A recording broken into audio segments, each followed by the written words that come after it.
எல்லாரும் எப்படி இருக்கீங்க? இந்த வீடியோ பார்த்தீங்கன்னா ஆடி 2வது வெள்ளிக்கிழமை அன்னைக்கு எடுத்தது. ஆடி அமாவாசை வியாழக்கிழமை அன்னைக்கு கடைசி வீடியோ போட்டிருந்தேன். அதோட பார்ட் 2 போடுறேன் அப்படின்னு சொல்லியிருந்தேன் இல்லைங்களா?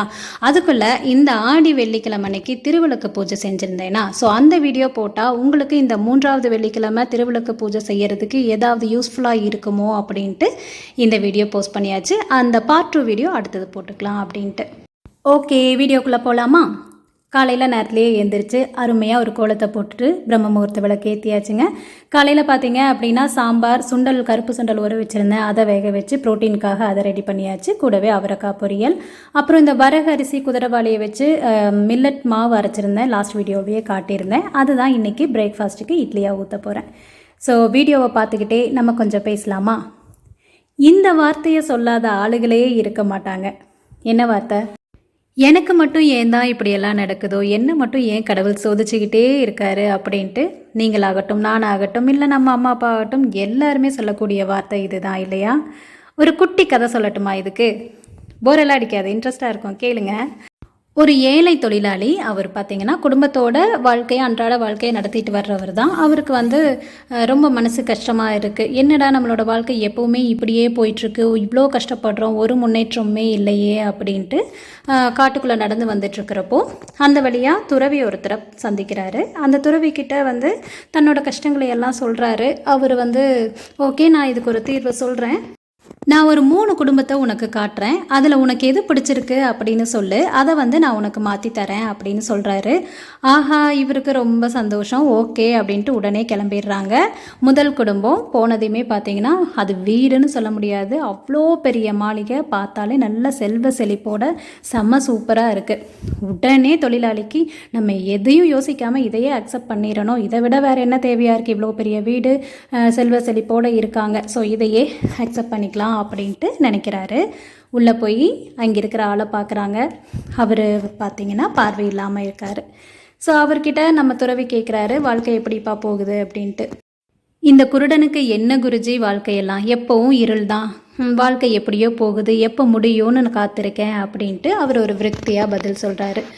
அப்படி இருக்கிற வாழ்க்கையை நமக்கு எப்படி நம்ம சூஸ் பண்ணிக்க முடியும்ன்ட்டு உடனே தொழிலாளி ஓகே இது வேண்டாம், 2வது ஆப்ஷன் போகலாம் அப்படின்னு அங்கேருந்து கிளம்பி 2வது வீட்டுக்கு போகிறாங்க. அது பார்த்தீங்க அப்படின்னா செம்ம சூப்பராக இருக்குது. இதை விடவுமே பெரிய மாளிகை, நல்லா உள்ளே போனதையுமே செல்வ செழிப்பு அப்படியே தெரியுது கண்ணிலையே பார்க்குறப்பவே, அந்த மாதிரி இருக்காங்க. ஒருத்தர் நடந்து வராரு. அவர் பார்வையோடு நல்லா தான் இருக்கார், நல்லா ஜம்முன்னு இருக்கார். ஸோ ஓகே, இது நமக்கு ஓகே தான் அப்படின்னு நினைக்கிறாரு நம்ம தொழிலாளி. அந்த வீட்டில் இருந்த நபர்கிட்ட நம்ம துறவி கேட்குறாரு, என்னப்பா வாழ்க்கை எப்படி போயிட்டுருக்கு அப்படின்ட்டு. அவர் ரொம்ப தூரத்தில் நின்றுக்கிட்டே பதில் சொல்கிறாரு. இந்த நம்மளோட தொழிலாளிக்கு ஏன் இவர் இவ்வளோ தூரத்தில் நின்று பதில் சொல்கிறாருன்ட்டு ஒரு மனசுக்குள்ளே ஓடுனாலும் சரி பதில் என்ன சொல்கிறாருன்னு கேட்போன்ட்டு காத்திருந்தார். அந்த பதிலை சொல்கிறதுக்கு முன்னாடியே துறவி என்னன்னாரு, வாங்க என் பக்கத்தில் உட்காருங்க, ஒன்றும் பண்ணாது எனக்கெல்லாம் அப்படின்னு துறவி அந்த நபரை கூப்பிடுறாரு. ஆனால் அந்த நபர் வேண்டாம் குருஜி, நான் செஞ்ச தவறுகள்னால வாழ்க்கையோட அருமையை தெரியாமல் என்னோட செல்வங்களை எல்லாம் பெருசாக நினச்சி நான் பண்ண தவறுகளுக்கு நிறைய நோய்களை நான் வாங்கிட்டேன். இன்றைக்கி எனக்கு கிடைச்ச இந்த தொற்று நோய் எல்லாம் தான் எனக்கு பெரிய தண்டனை, என்னோட வாழ்க்கையே தனிமைப்படுத்திருச்சு. இத்தனை செல்வங்கள் இருந்தாலும் நான் தனியான ஒரு வாழ்க்கையை தான் வாழ்ந்துட்டுருக்கேன். இந்த நரக வேதனையிலேருந்து எனக்கு எப்போ விடுதலைன்னு தெரியலை அப்படின்ட்டு சொல்லிட்டு இருக்கும்போதே நம்மளோட தொழிலாளி அங்கேருந்து கிளம்புறதுக்கு ஆரம்பிச்சிட்டாரு. ஸோ அடுத்தது 3வது குடும்பம். 3வது குடும்பத்துக்கு போகிறாங்க. 2 மாளிகையும் விட பயங்கர பிரம்மாண்டமான மாளிகை. அப்புறம் அதே மாதிரி அங்கேருந்து வந்த நபர் பார்த்தீங்க அப்படின்னா அவ்வளோ அழகு, அவ்வளோ அறிவோடவும் பேசி அப்படியே பார்த்ததையுமே அட்ராக்ட் பண்ணுறாரு. நல்லா பேசிகிட்டு இருக்காங்க. இரவு விருந்துக்கும் ஏற்பாடு பண்ணுறாரு. விருந்து பார்த்தீங்க அப்படின்னா அத்தனை ஐட்டங்களோட செம்ம சூப்பரான விருந்து. 3 பேரும் உட்காந்து சாப்பிட்றாங்க. சாப்பிட்டு முடிச்சுட்டு கொஞ்சம் நேரம் பேசலாம் அப்படின்ட்டு உட்காந்தப்போ நம்மளோட துறவி வந்து கேட்குறாரு, என்னப்பா இப்போல்லாம் நைட்டு நல்லா தூங்குறியா அப்படின்னு கேட்குறாரு. எங்கே குருஜி, எப்போ என்னோட மனைவி என்னை விட்டு போனாலோ, குழந்தைய கூட்டிகிட்டு போனதுலேருந்தே எனக்கு தூக்கமே போயிடுச்சு. அவள் 2வது கல்யாணம் பண்ணிட்டு நல்லா இருக்கா. ஆனால் எனக்கு வந்து அன்னையிலிருந்தே இப்போ வரைக்குமே தூக்கமே இல்லை, வாழ்க்கையும் இல்லை. இப்படியே தான் என்னோட வாழ்க்கை. தூக்கம் இல்லாமல், வாழ்க்கையில் சந்தோஷம் இல்லாமல் இப்படியே தான் போயிட்டு இருக்கு குருஜி அப்படின்ட்டு சொல்கிறாங்க. அப்புறம் என்ன, இதை கேட்டதுக்கப்புறம் நம்ம தொழிலாளி அங்கே இருக்கவா போகிறாரு. எப்பப்பா வேண்டாண்டா சாமி, என்னோட வாழ்க்கையே சூப்பராக இருக்குது, உழைச்சி வாழ்ந்தாலும் நான் சந்தோஷமாக வாழ்கிறேன் அப்படின்ட்டு துறவிக்கிட்ட சொல்கிறாரு. அப்போ தான் துறவி பதில் சொல்கிறாரு, பிரச்சனைகள் இல்லாத ஆட்களே கிடையாது, வாழ்க்கையே கிடையாது. ஸோ அதை நினச்சி கவலைப்படாமல் இருக்கிற டைமை சந்தோஷமாக வாழ்ந்துட்டு போகணும், அதுதான் சிறப்பான வாழ்க்கைன்னு சொல்கிறாரு. ஸோ இது நமக்கும் தான் இல்லையா?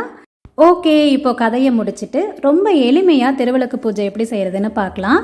நான் இந்த மாதிரி ஒரு பலகை எடுத்திருக்கேங்க. இந்த சிறப்பான பூஜைக்குன்னே இந்த பலகையை வச்சுருப்பேன். அந்த பலகையை நல்லா தண்ணீர் தொட்டு தொடச்சிட்டு அதில் பச்சரிசி மாவில் ஒரு கோலம் சின்னதாக நமக்கு எந்த கோலம் தெரியுதோ அந்த மாதிரி போட்டுக்கலாம். சப்போஸ் இந்த பலகை இல்லை அப்படின்னாலும் ஒன்றும் தப்பில்லை. அந்த இடத்த நல்லா தொடச்சி விட்டுட்டு அந்த இடத்துல பச்சரிசி மாவை வச்சு ஒரு சின்னதாக ஒரு கோலம் போட்டுக்கோங்க. அதுக்கு மேலே ஒரு தலவாழை இலை விரித்து நம்ம வந்து விளக்கு வச்சுக்கலாம். சில விஷயங்கள் பார்த்திங்கன்னா நான் வீடியோவுக்காக கொஞ்சம் அட்ராக்ஷனாக இருக்கும் இல்லையா, அதுக்காக சில டெக்கரேட்டிவ் ஐட்டம்ஸ் எல்லாம் வச்சுருக்கேன். அதெல்லாம் செய்யணும் அப்படிங்கிற அவசியம் இல்லை. இந்த உருளியே பார்த்திங்கன்னா ஒரு அட்ராக்டிவாக இருக்கும் அப்படிங்கிறதுக்காக தான். உங்கள்கிட்ட இருந்தால் இந்த மாதிரி பூ வச்சு டெக்கரேட்டாக வைங்க, இல்லை அப்படின்னாலும் ஒன்றும் பிரச்சனை இல்லை. நம்ம வீட்டில் இருக்கிற குத்து விளக்கு வச்சு தான் நம்ம இன்றைக்கி குத்து விளக்கு பூஜை செய்ய போகிறோம். ஸோ இப்போது உருளையை கொண்டு வந்து வச்சாச்சு. ஃபஸ்ட்டு பார்த்தீங்க அப்படின்னா தலவாழை இலையை வந்து நம்ம கோலம் போட்டு வச்சுருக்கோம் இல்லையா, அந்த இடத்துல போட்டுக்கலாம். அது மேலே பச்சரிசி போட்டு இந்த மாதிரி பரப்பி விட்டுக்கோங்க. குத்து விளக்கை ரெடி பண்ணி வச்சுக்கலாம். குத்து விளக்கு பார்த்தீங்க அப்படின்னா ஒற்றைப்படை எண்ணெயில் சந்தன குங்குமம் வச்சுக்கோங்க. நெல்லெண்ணெயோ இல்லை நெய்யோ சேர்த்து 5 திரிகள் போட்டு ரெடியாக வச்சுக்கலாம். இதில் கண்டிப்பாக மல்லிகைப்பூ வச்சுக்கணுங்க. ஏன்னா மகாலட்சுமி தாயாருக்கு ரொம்ப பிடிச்சமான மல்லிகைப்பூவை வச்சுக்கோங்க. அதே மாதிரி நிறைய பூக்கள் வச்சு விளக்க அலங்காரம் பண்ணிக்கலாம். அடுத்தது முதற்கடவுளான நம்ம விநாயகர் சிலை என்கிட்ட இருக்கிறனால நான் எடுத்து முதல்ல வச்சிடுறேன். சப்போஸ் உங்ககிட்ட விநாயகர் சிலை இல்லைனாலும் மஞ்சளில் நம்ம பிடிச்சி வைப்போம் இல்லையா, அந்த மாதிரி பிடிச்சி வச்சுக்கோங்க. அடுத்ததாக நம்மளோட குலதெய்வம் வந்து ஃபோட்டோவாகவும் வச்சுக்கலாம். இல்லைன்னா இந்த மாதிரி பித்தளை சொம்பில் தண்ணி நிறச்சி அதில் ஏலக்காய், அதே மாதிரி பச்சை கற்பூரம், ஜவ்வாது சேர்த்து அது மேலே பூ வச்சு நம்மளோட குலதெய்வத்தையும் நம்ம வந்து ரெடி பண்ணி வச்சுக்கலாம். அடுத்தது பார்த்திங்கன்னா மகாலட்சுமி தாயாரோட சிலை என்கிட்ட இருக்கிறனால நான் எடுத்து வைக்கிறேன். சப்போஸ் உங்ககிட்ட இல்லைன்னா அதை விட்டுடுங்க, ஒன்றும் பிரச்சனை இல்லை. அடுத்தது பார்த்திங்கன்னா நம்மளோட மெயினான குத்து விளக்கு ரெடி பண்ணி வச்சுருக்கோம் இல்லையா, அந்த விளக்கு எடுத்து அந்த பச்சரிசி மேலே வச்சு நல்ல பூக்களால் அலங்காரம் பண்ணிக்கோங்க. இப்போது பூக்களால் நம்மளோட விநாயகர், குலதெய்வம், விளக்கு எல்லாமே ரெடி பண்ணியாச்சு. நான் பார்த்தீங்க அப்படின்னா காமாட்சி அம்மன் விளக்கும் எடுத்து வச்சுருக்கேன். ஸோ அதுலேயும் வந்து விளக்கேற்ற போகிறேன். அடுத்தது பார்த்திங்கன்னா நெய்வேத்தியமாக இன்றைக்கி பால் பாயசம் தான் செஞ்சுருந்தேன். ஸோ அதனால் அதையும் எடுத்து வெத்தலை பாக்கு, 2 வாழைப்பழம், அதே மாதிரி பஞ்சபாத்திரம் வச்சுருந்தீங்கன்னா அதில் தண்ணி நிறச்சி ஏலக்காய் போட்டு வச்சுக்கோங்க. கண்டிப்பாக ஏதாவது ஒரு சிம்பிளான நெய்வேத்தியம் வைங்க. கண்டிப்பாக இதெல்லாம் செஞ்சு தான் வைக்கணுமா அப்படின்னா அப்படியெல்லாம் இல்லை. உங்ககிட்ட 2 பேச்சம்பழம் இருந்தால் கூட வைக்கலாம். அதுவும் இல்லைன்னா பொட்டுக்கடலை சர்க்கரை போட்டு கூட வைக்கலாம். இந்த குங்குமம் பார்த்தீங்க அப்படின்னா நம்ம விளக்கு பூஜையில் 108 போற்றி சொல்லுவோம் இல்லையா, அப்போது இந்த குங்குமத்தால் அர்ச்சனை பண்ணலாம். அதுக்காக தான் எடுத்து வச்சுருக்கேன். அதை போடுறதுக்காக வெற்றிலை எடுத்து வச்சுருக்கேன். ஸோ நம்ம எல்லாமே ரெடி பண்ணி வச்சாச்சு. இடத்த சுத்தம் பண்ணி பச்சரிசி மாவால் கோலம் போட்டு விநாயகரை ஃபஸ்ட்டு பிடிச்சி வைங்க. அடுத்தது குலதெய்வம் வைங்க. அதுக்கப்புறமா நம்மளோட திருவிளக்கை வச்சு நல்ல பூக்களால் அலங்காரம் பண்ணிவிட்டு ஒரு சிம்பிளான நெய்வேத்தியம் எது உங்களால் முடியுதோ அதை வச்சுருங்க. அடுத்ததாக பார்த்தீங்கன்னா குங்குமமோ இல்லை பூக்களோ இல்லை எதால் நீங்கள் அர்ச்சனை பண்ணணும்னு நினைக்கிறீங்களோ அதை ரெடியாக வச்சுக்கோங்க. ஸோ இப்படி நான் வந்து குங்குமம் தான் இன்றைக்கி எடுத்து அர்ச்சனை பண்ண போகிறேன். அதனால் ரெடி பண்ணி வச்சாச்சு. விளக்கேற்றிடலாம். ஸோ நான் சொன்னேன் இல்லையா, பாவை விளக்கு, காமாட்சி அம்மன் விளக்கு, அதுக்கப்புறம் நம்மளோட திருவிளக்கு எல்லாமே விளக்கேற்றி இனி வந்து நம்மளோட பூஜையை ஆரம்பிக்க வேண்டியது தான். ரொம்ப ரொம்ப எளிமையாக செய்யலாங்க. இந்த அலங்காரம் எல்லாம் அப்படின்னு பார்த்தீங்கன்னா நம்மளோட விருப்பம்தான். இன்னும் நிறைய பூக்களால் அலங்காரம் பண்ணலாம். அடுத்ததாக பார்த்தீங்கன்னா விளக்கேற்றினதுக்கப்புறம் தீபம், அடுத்தது தூபம். தூபம் பார்த்தீங்க அப்படின்னா நான் ஃபஸ்ட்டு பத்தி காட்டிக்கிறேன். அடுத்ததாக பார்த்தீங்க அப்படின்னா இந்த தசாங்கம் இருக்கும் இல்லையா, ரொம்ப வாசனையாக வீடே சூப்பராக இருக்கும். ஸோ அதனால் தசாங்கம் எடுத்திருக்கேன். பால் சாம்பிராணி இந்த தடவை போடலை, அதுக்கு பதிலாக தசாங்கமே வந்து நிறைய எடுத்துக்கிட்டேன். ஸோ தீபம் ஏற்றினதுக்கப்புறம் நம்மளோட தூபத்தையும் வந்து எல்லா கடவுளுக்கும் காட்டிக்கலாம்.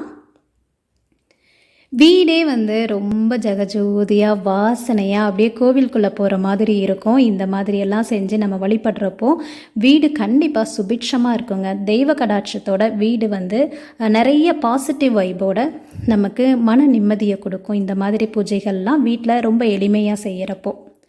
ஸோ தூபம் காட்டியாச்சு. அடுத்ததாக பார்த்தீங்கன்னா நெய்வேத்தியத்துக்கு இந்த மாதிரி 3 தடவை பஞ்சபாத்திரத்தில் இருக்கிற தண்ணியை எடுத்து நெய்வேத்தியத்தை சுற்றி காட்டிட்டு அடுத்ததாக கீழே ஊற்றிடுங்க அந்த தண்ணியை. அதுக்கப்புறமா ஒவ்வொரு கடவுளுக்கும் நம்ம அங்கே வச்சுருக்கிற இந்த மாதிரி ஒரு பூவை எடுத்து நம்ம நெய்வேத்தியத்தில் காட்டி சுவாமிகளுக்கு காட்டுங்க. இந்த ஆடி மாதத்தில் ஏதாவது ஒரு வெள்ளிக்கிழமையில் இந்த மாதிரி ஒரு பூஜையை நம்ம வீட்டில் கண்டிப்பாக செய்யணுங்க. செய்கிறப்போ நம்ம வீடு வந்து பாசிட்டிவ் எனர்ஜி நிறைய கிடைக்கும். அது மட்டும் இல்லாமல் வீடு வந்து தெய்வ கடாட்சத்தோட எந்த திருஷ்டி எந்த பிடைகள் இருந்தாலும் போய் வீடு வந்து நல்ல தெய்வீகமாக இருக்கும். 2வது வெள்ளிக்கிழமை தான் செய்யணுமா, 3வது வெள்ளிக்கிழமை தான் செய்யணுமா அப்படிங்கிறதெல்லாம் இல்லை. ஏதாவது ஒரு வெள்ளிக்கிழமை அன்னைக்கு நம்ம வந்து ஆடி மாதத்தில் இது செய்கிறது ரொம்ப ரொம்ப சிறப்பு. திருவிளக்கு பூஜை நம்ம ஆடி மாதத்தில் தான் செய்யணுங்கிறது இல்லை, மாதத்திற்கு ஒரு முறை வீட்டிலையே இந்த மாதிரி செய்யலாம். ரொம்ப ரொம்ப நல்லது. நான் எப்போவுமே சொல்கிறது தாங்க, வழிபாட்டை ரொம்ப எளிமையாக வச்சுக்கிட்டோம் அப்படின்னா நம்ம அதை வந்து அடிக்கிற தடவை ஃபாலோ பண்ணுவோம். இல்லை அப்படின்னால்தான் ஐயோ இது அவ்வளோ வேலையாச்சே, இந்த வாரம் வேண்டாம் அடுத்த வாரம் பார்த்துக்கலாம் அப்படின்னு விட்டுருவோம். ஓகே, இப்போ என்ன செய்கிறோம் அப்படின்னா குங்குமத்தால் வந்து அர்ச்சனை பண்ணிக்கலாம். 108 போற்றி இருக்கு இல்லையா, மகாலட்சுமி தாயாரோட 108 போற்றியை வந்து நமக்கு தெரிஞ்சால் பாடலாம், புக் வச்சு படிக்கலாம், இல்லைன்னா செல்லில் போட்டு விட்டுட்டு நீங்கள் அர்ச்சனை பண்ணலாம். ஸோ இந்த மாதிரி நம்மளோட திருவிளக்கில் மேலே நடுப்பகுதியில் பாதப்பகுதியில் காட்டி நம்ம அந்த வெற்றிலை எடுத்து வச்சுருக்கோம் இல்லையா அதில் போட்டுடலாம்.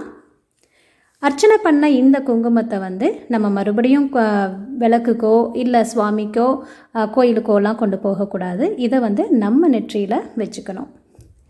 ஸோ இந்த பூஜை எனக்கு வந்து ரொம்ப ரொம்ப சிறப்பாக, நான் நினச்சதை விடவுமே ரொம்ப திருப்தியாக நடந்துச்சு, ரொம்ப பிடிச்சிருந்துச்சு. இந்த எளிமையான திருவிளக்கு பூஜை கண்டிப்பாக உங்களுக்கு ரொம்ப யூஸ்ஃபுல்லாக இருக்கும் அப்படின்னு நினைக்கிறேன். நீங்களும் வெள்ளிக்கிழமை அன்னைக்கு கூட செஞ்சு பார்க்கலாம் இல்லையா. பக்கத்தில் 4 பேர்த்த அழைச்சி அவங்களுக்கும் வந்து விளக்கு பூஜையில் ஜாயின் பண்ண வச்சுக்கலாம், இல்லைன்னா நீங்கள் மட்டும் தனியாக கூட செய்யலாம். ஸோ ஏதாவது ஒரு வகையில் உங்களுக்கு யூஸ்ஃபுல்லாக இருக்கும் அப்படின்ட்டு தான் நான் அந்த பார்ட் 2 வீடியோ சொன்னேன் இல்லையா லாஸ்ட் வீடியோவில், அதை கூட போஸ்ட் பண்ணாமல் இதை வந்து இன்றைக்கி போட்டிருக்கேன். ஸோ நீங்கள் ட்ரை பண்ணி பாருங்கள். கண்டிப்பாக வீட்டில் ரொம்ப வித்தியாசமாக இருக்கும். அன்றைக்கி அந்த வைபே வந்து சொல்கிறதுக்கே வார்த்தை இல்லைங்க, அவ்வளோ சூப்பராக இருக்கும். எங்கள் வீட்டில் எல்லாருமே வீட்டுக்கு வந்ததையுமே அடடா வாசனை சூப்பராக இருக்குது, கோவிலில் இருக்கிற மாதிரி இருக்குது அப்படின்ட்டு ஒரு பாராட்டே கிடச்சிச்சு. ஸோ அந்தளவு ரொம்ப ரொம்ப சூப்பரான ஒரு பூஜை, ரொம்ப சிம்பிளாகவும் செஞ்சிடலாம் இல்லையா. ஸோ முடிஞ்சளவு ட்ரை பண்ணி பாருங்கள். அடுத்ததாக பார்த்தீங்க அப்படின்னா இந்த ஆடி மாதத்தில் நம்ம கண்டிப்பாக குலதெய்வ வழிபாடும் செய்யணும். குலதெய்வ கோயிலுக்கு போயிட்டு வாங்க. அதுக்கப்புறமா குலதெய்வத்தை வீட்டில் எப்படி வழிபடுறது அப்படிங்கிறது வேணும்னா சொல்லுங்கள், நான் கண்டிப்பாக போஸ்ட் பண்ணுறேன். ஏன்னா அடுத்தது நான் குலதெய்வ வழிபாடு தான் வந்து வீட்டில் செய்ய போகிறேன். திருவிளக்கு பூஜையெல்லாம் முடிச்சுட்டு கடைசியாக உட்காந்து சாமி கும்பிட்றப்போ மனசு பாரமே இல்லாமல் ரொம்ப சந்தோஷமாக இருக்கும். கடவுள் வரத்தை கொடுத்துட்டாரு அப்படிங்கிற நம்பிக்கையோடு அந்த இடத்த விட்டு வரணும். அந்தளவு நம்பிக்கையோடு நம்ம சாமி கும்பிட்றணும். நம்ம இந்த வீடியோவோட எண்டுக்கு வந்துட்டோம். கண்டிப்பாக இந்த வீடியோ உங்கள் எல்லாத்துக்கும் பிடிச்சிருக்குன்னு நினைக்கிறேன். பிடிச்சிருந்துச்சுன்னா மறக்காமல் லைக் பண்ணுங்கள், ஃப்ரெண்ட்ஸ் எல்லாத்துக்கும் ஷேர் பண்ணுங்கள். சப்ஸ்கிரைப் பண்ணாமல் பார்க்குற நியூ ஃப்ரெண்ட்ஸ் சப்ஸ்கிரைப் பண்ணி பக்கத்தில் இருக்கிற பெல் பட்டனையும் ப்ரெஸ் பண்ணி வச்சுக்கோங்க. அடுத்த வீடியோவில் பார்க்கலாம். பாய்.